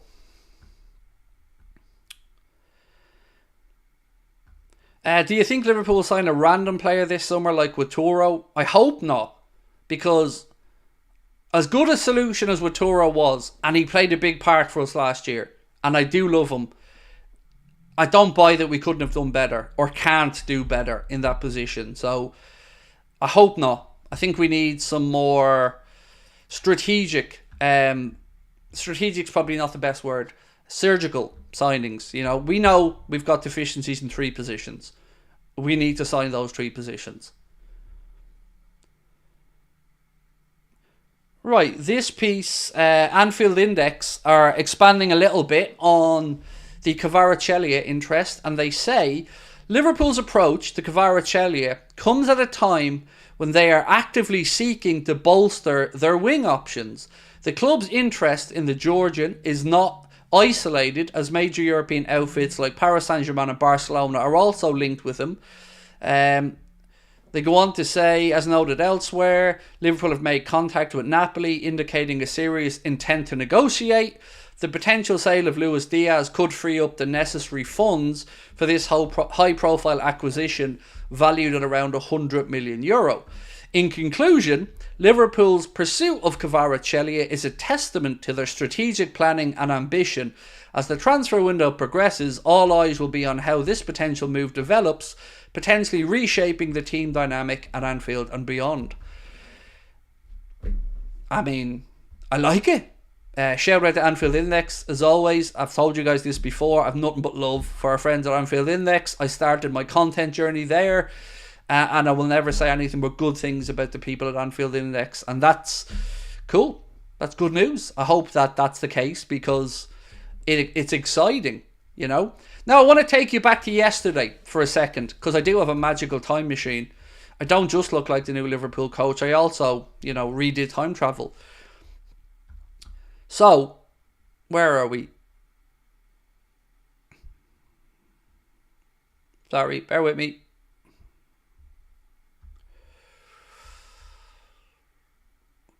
This one, where is it? Where's me notes? Come on, Craig, you're doing yourself here.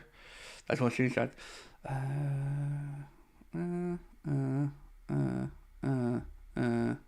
Where is it? Where's my notes on this? Sorry, folks, I just want to read something out and I don't want to paraphrase it. I want to get it right.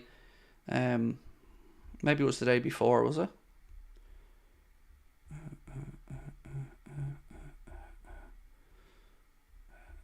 Yeah, right. So, recently we heard from Kvaratskelia's agent and Kvaratskelia's father. Kvaratskelia's agent, speaking to Georgian TV ahead of the Euro starting, said, "I don't want people to think that Kvaratskhelia wants to stay at Napoli. We want to leave, but we are waiting for the end of the Euros so as not to disturb Kvicha. The priority is to join a team that plays in the Champions League."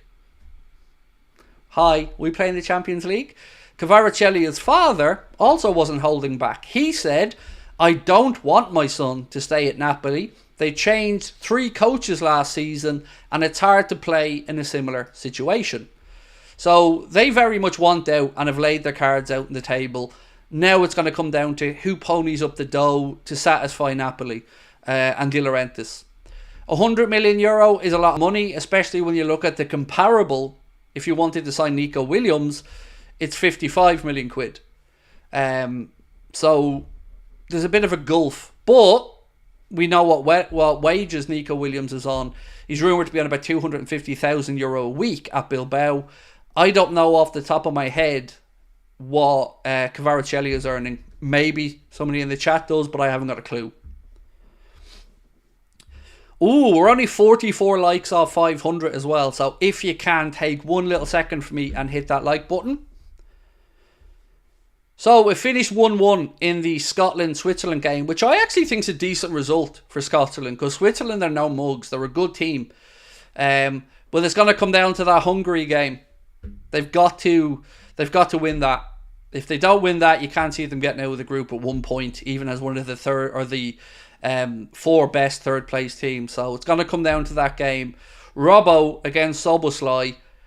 I mean, bring it on. That's going to be a good game. Is that a joke, Craig? Which part?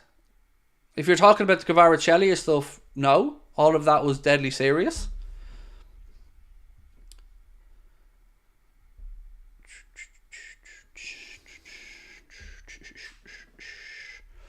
Sorry, I'm just scrolling back through your comments just in case I've missed anything really pertinent.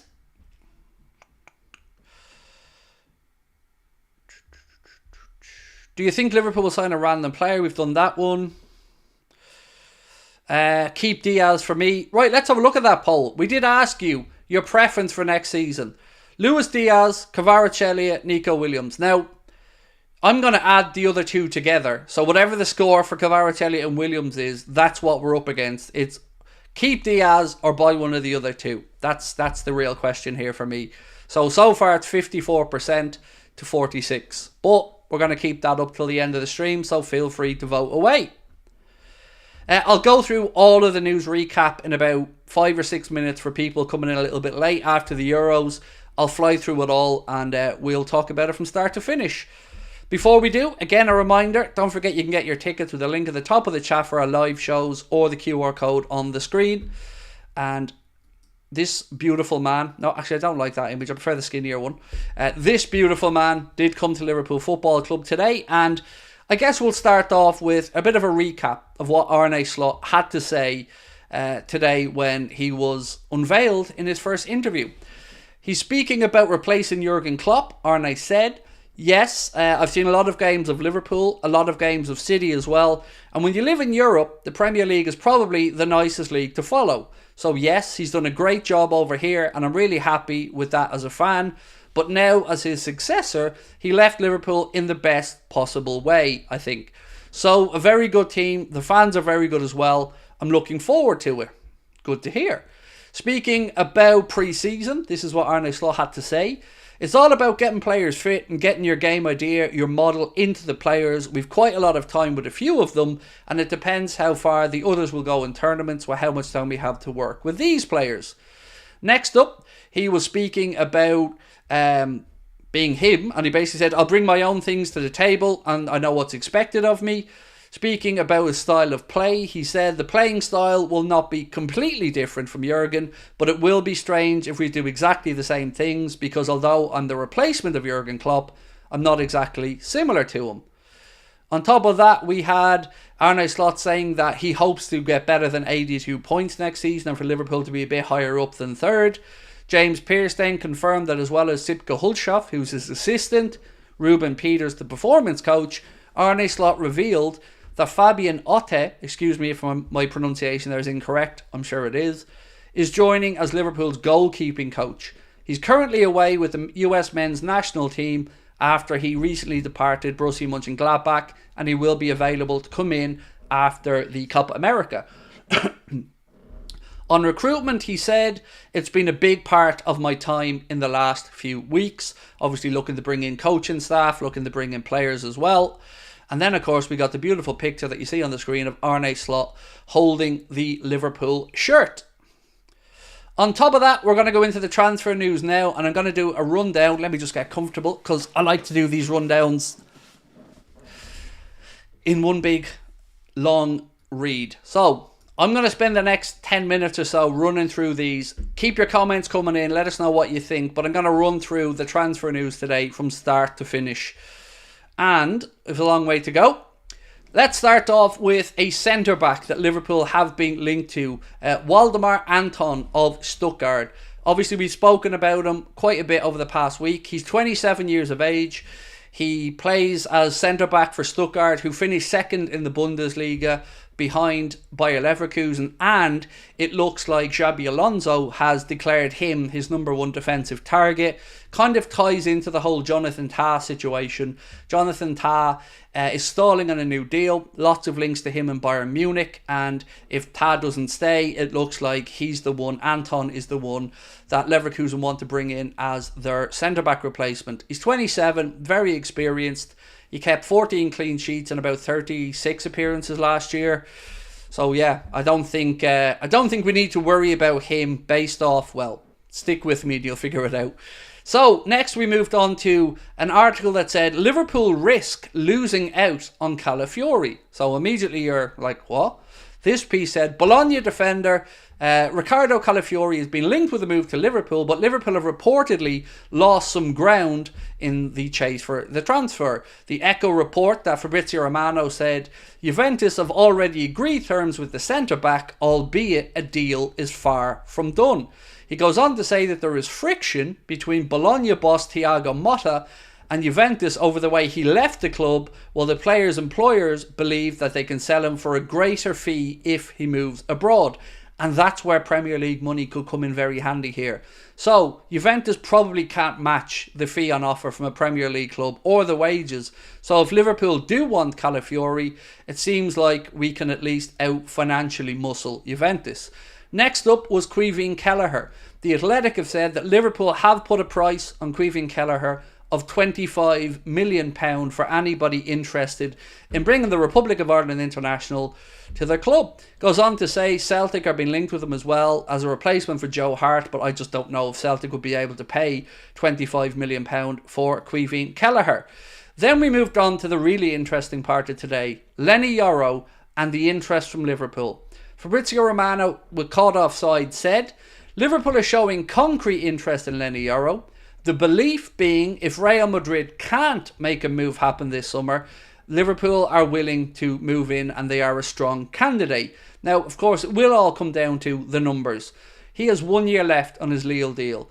Real Madrid have put in an offer rumoured to be in the mid-20s and they want 50. So if Madrid play hardball, maybe Lille decide to try and sell him to us, but ultimately the player is going to have to pony up and make a decision. And if he wants to hold out for Real Madrid, then he can hold out for Real Madrid and go there in a year's time. I hope they agree a fee later on. If they don't, then as this piece and many others have said, Liverpool are hovering and ready to go. The next bit of information that we had for you guys was around Mohamed Kudus, and this one is kind of odd. So this said, according to Rob Dawson of ESPN, breaking, West Ham are facing a battle to keep Mohamed Kudus. Now I'm thinking, oh, here we go. Liverpool about to come in there and pay the money? Well, no. Saudi Pro League side Al Ittihad are one of a number of clubs interested in signing the forward this summer. And we know that there's been an £85 million release clause that has been confirmed, but we don't yet know if that's active this summer or next summer. But David Ornstein said that himself and Paqueta both have release clauses. Now we move on to a little bit more on Leny Yoro, because our own resident here, Mr. Paul Gorst of the Echo, has said, I say resident because he's resident with the Liverpool Echo. I don't know why I'm linking him to Anfield Agenda, but that's a bit of a weird one. So Fabrizio said Liverpool are strongly linked with Yoro. They've made it clear to the agents of the player that they're really, really pushing hard in case Madrid won't proceed with a deal. That was then backed up by Paul Gorst, who said, keep an eye on Calafiori, but Liverpool are looking to prioritise Leny Yoro. We do, of course, have to wait and see what happens with him and Real Madrid. Now, David Ornstein came out with an exclusive where he said Aston Villa have reached an agreement with Chelsea to sign left-back Ian Maatsen. The fee for the 22-year-old is rumoured to be about £35 million release clause, plus a few add-ons. That's a good piece of business for me, and I wish we had been in that conversation because I like Maatsen. NICO Williams, that's the next one. Now, HITC have said that Atletico Bilbao forward NICO Williams is continuing to hold out for a big move this summer. They go on to say Liverpool are among the Premier League clubs that have been linked with the Spanish winger who signed a new contract at his current club to keep him there until 2027, but he does have a 55 million quid release clause. HITC have reported that Liverpool are still in the race along with Arsenal, although Barcelona is believed to be his dream destination. Speaking of Barcelona, that moves us on to a little conversation about Lucho. This piece said, Barcelona planning meeting Luis Diaz's agent. The agent of Luis Diaz will reportedly meet with Barcelona chiefs in the United States this week to discuss a possible summer switch from Liverpool.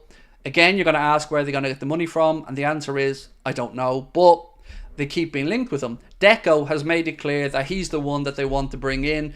They believe they're missing a bit of seniority and a bit of experience in the dressing room, and Barca and Deco believe that Diaz could bring that. Speculation from Colombia has claimed that representatives of Lucho are set to imminently meet with Barcelona chiefs in the US. The Spanish side have been linked with a move for the winger for a number of months.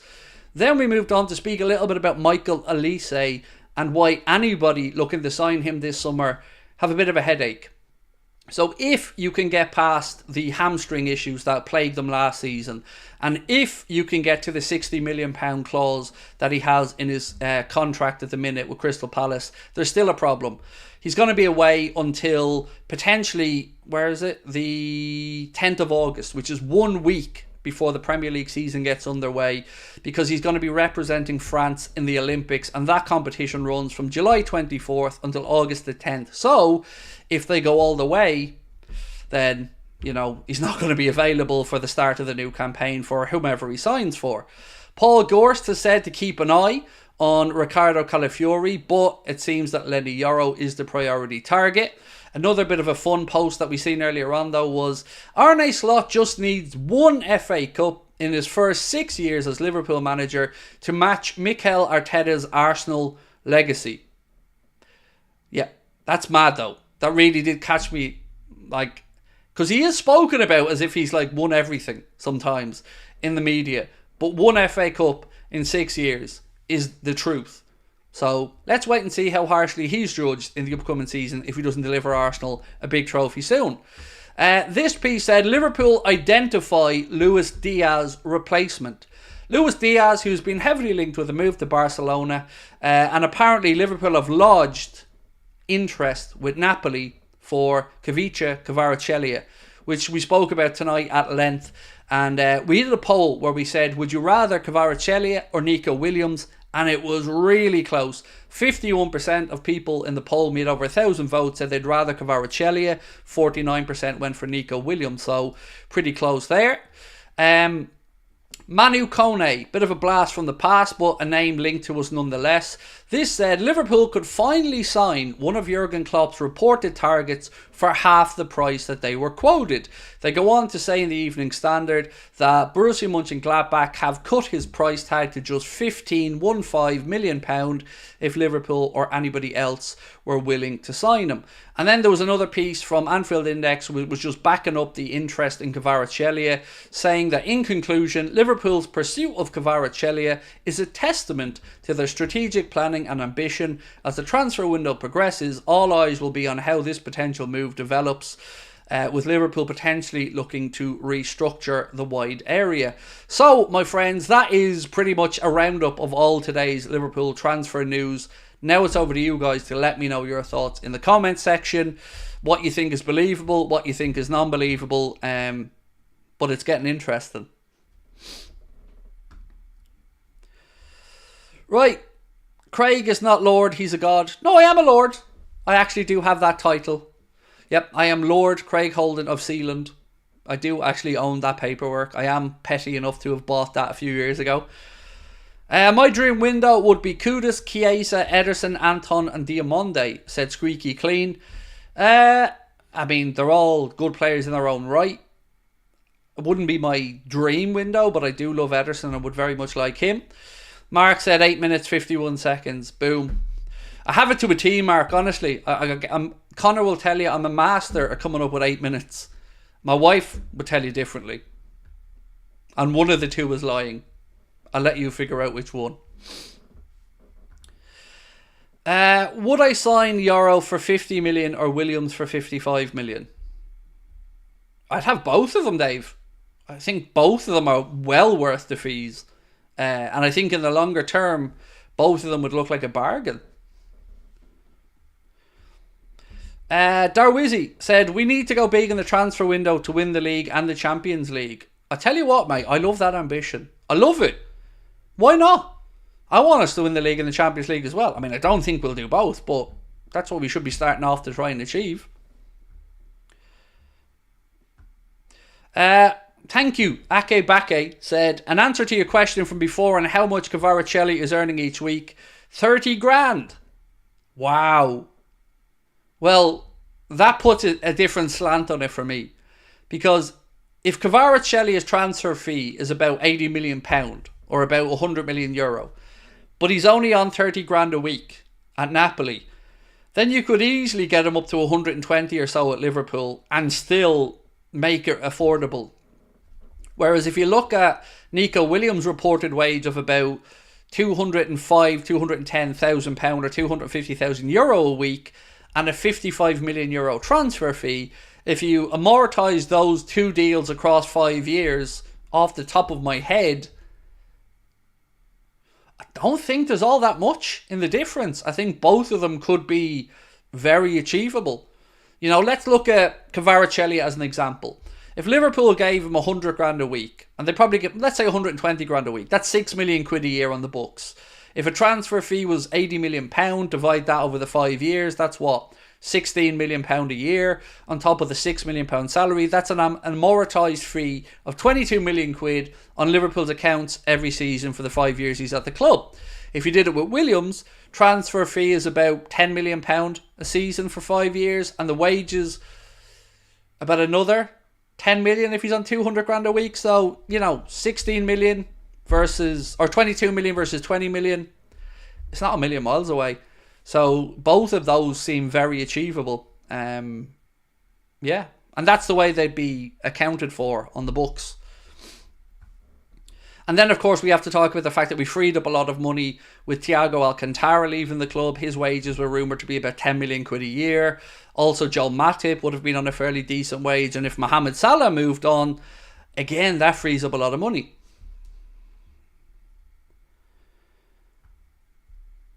Can I go through today's news? Literally went through it, mate. Just finished the roundup about 2 minutes ago.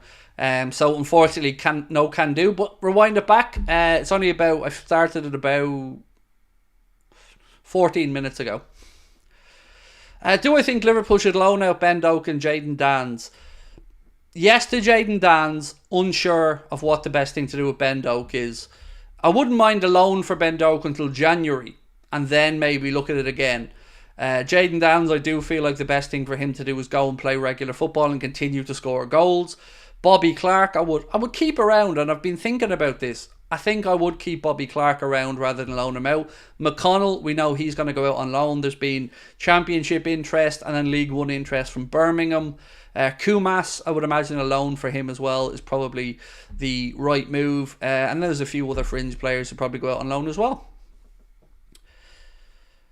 Ali Nusa said Kvaratskhelia is only 23 in February, so we can hit the jackpot with him. Yes, both those targets, him and Nico Williams, they tick a lot of boxes for the way we like to do business. So remember, we're constantly being told between the ages of 19 to 24 is the sweet spot, a reasonable transfer fee, and the ability to improve with coaching. So I think both of those guys tick the boxes for what we would be led to believe is the way Liverpool look at the transfer targets. So I would say they're both reasonably doable.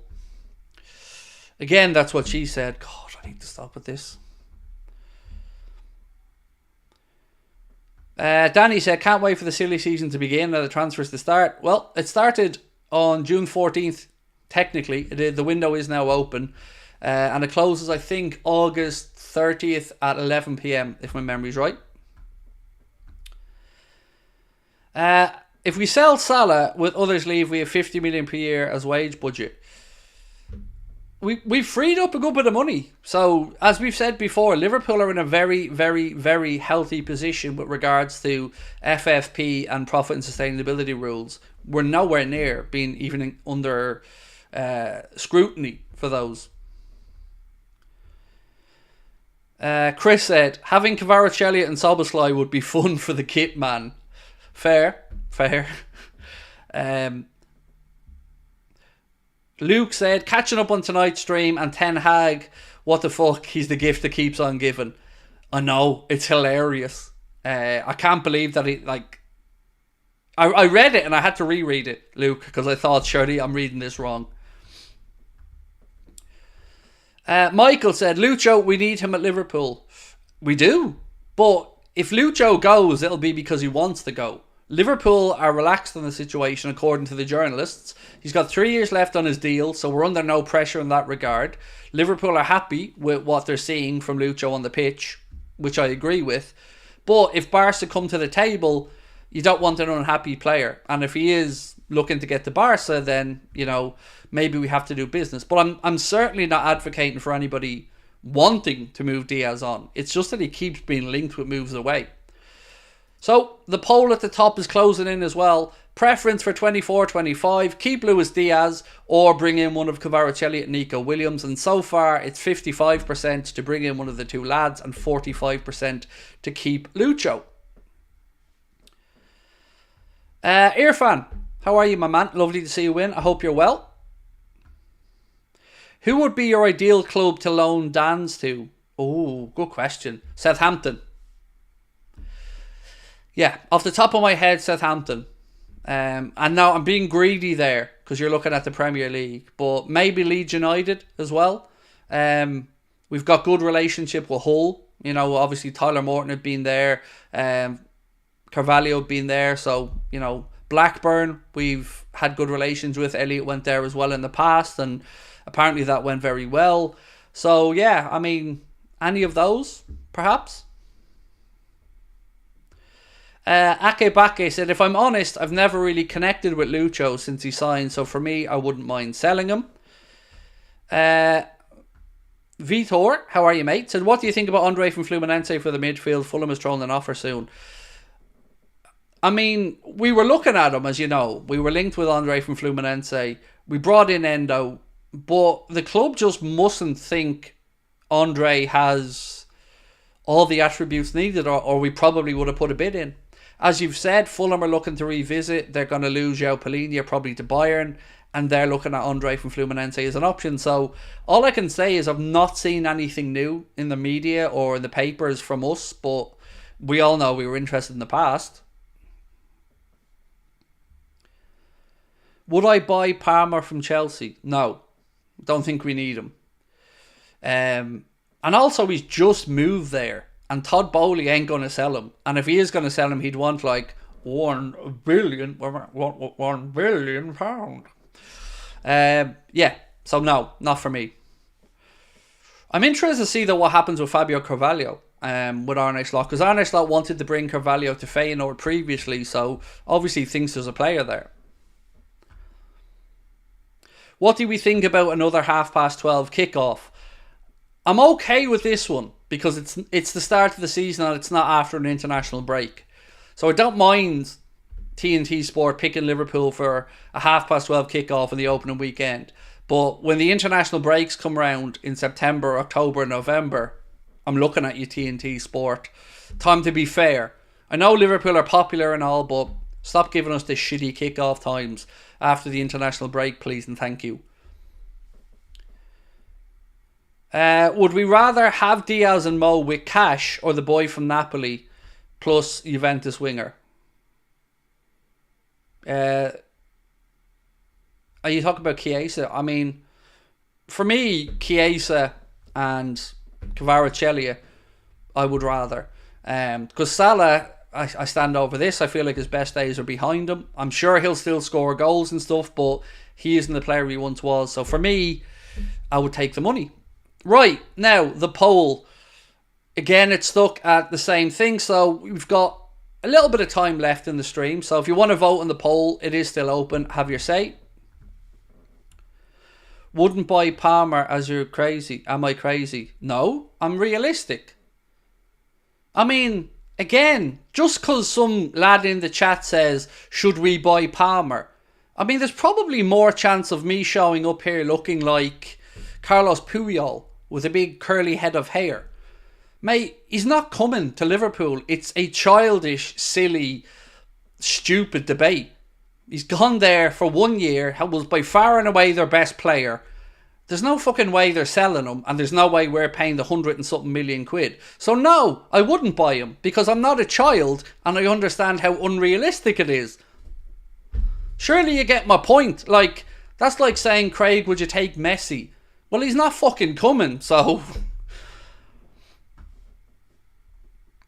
Is it true? Is the news true that Real are not willing to meet the demand of Leny Yoro? Well, they're not willing to pay the money that's been asked at the minute, but they also know that the player wants to go there. So they're going to say to him, sit tight, and, you know, make it known you want to move to us, and then we'll try and get a knockdown fee at the end. So that's what Real Madrid would do. And, you know, for us, the only hope really is that Euros can't get fed up waiting for Real Madrid. Real Madrid can't get the money Lille want together, and then we try to sign them. But other than that, that's kind of where we're at.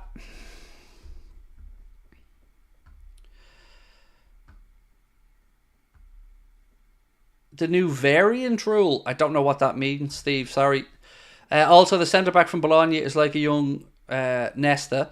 Those are my thoughts. I don't know what you mean by the variant. Sorry, Steve. That's caught me out a bit, mate. What did Ten Hag say? Oh, I've no problem reading that out again. Ten Hag, according to the Daily Mirror, has... where is this one? I want to read it out properly because I don't want to paraphrase it because I enjoyed it way too much. One sec. So, according to the Daily Mirror, Erik Ten Hag reckons that some of his Manchester United players were so badly affected by the negativity surrounding the club last season that it caused them to be injured.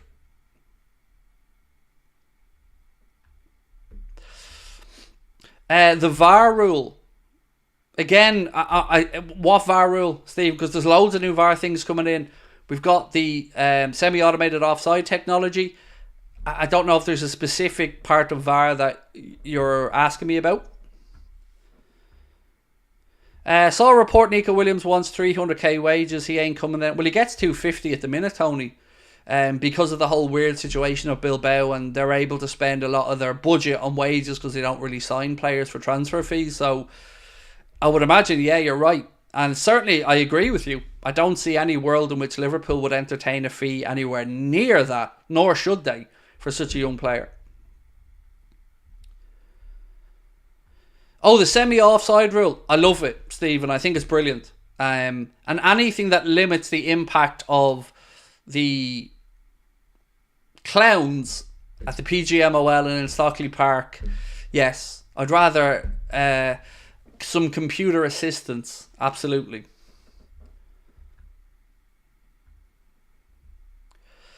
Who's the ideal Liverpool signing? I mean, Yoro, Antonio Silva, at centre-back. I think Ederson would be a perfect complement to our midfield. And then up front, look, there's loads of great players, to be honest, you know. Certainly the likes of Kvaratskhelia or Nico Williams would excite me a lot more than the likes of a Somerville. Although, granted, two are left-side players, one's a right-side player. But, you know, when we're being linked with wingers, we're being talked about Bakayoko, Somerville, and now on the other side, we're being linked with Kvaratskhelia and Nico Williams. And I certainly know which one excites me more. And it's the guys on the left-hand side.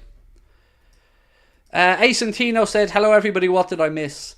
Quite a bit. It's actually been a really busy stream tonight, my man. So yeah, loads of stuff covered. And apparently our interest in Kvaratskhelia looks to be legit. So let's wait and see what happens there. But I'm going to call it a night. Now, tomorrow, I don't know what's going to happen. England are playing at 5 o'clock and then Spain are playing Italy tomorrow night. So I may be live tomorrow. I might not be live tomorrow. But I will definitely put out content tomorrow. So please do make sure you hit that subscribe button. drop a like on the stream, and have your notifications turned on. For the poll, we've ended up with 55% saying they would like to bring in one of the two lads, and 45% saying keep Diaz. On everything else, thank you. Really great stream tonight. Really enjoyed it. Again, if you're looking for your tickets for the Cardiff or Liverpool show, you can get them with the link at the top of the chat in the description of the stream, or of course by scanning the QR code. I'll see you guys tomorrow in some way or another, be it a recorded video or a live stream. Thank you to Ben for his work in the background tonight as well. And yeah,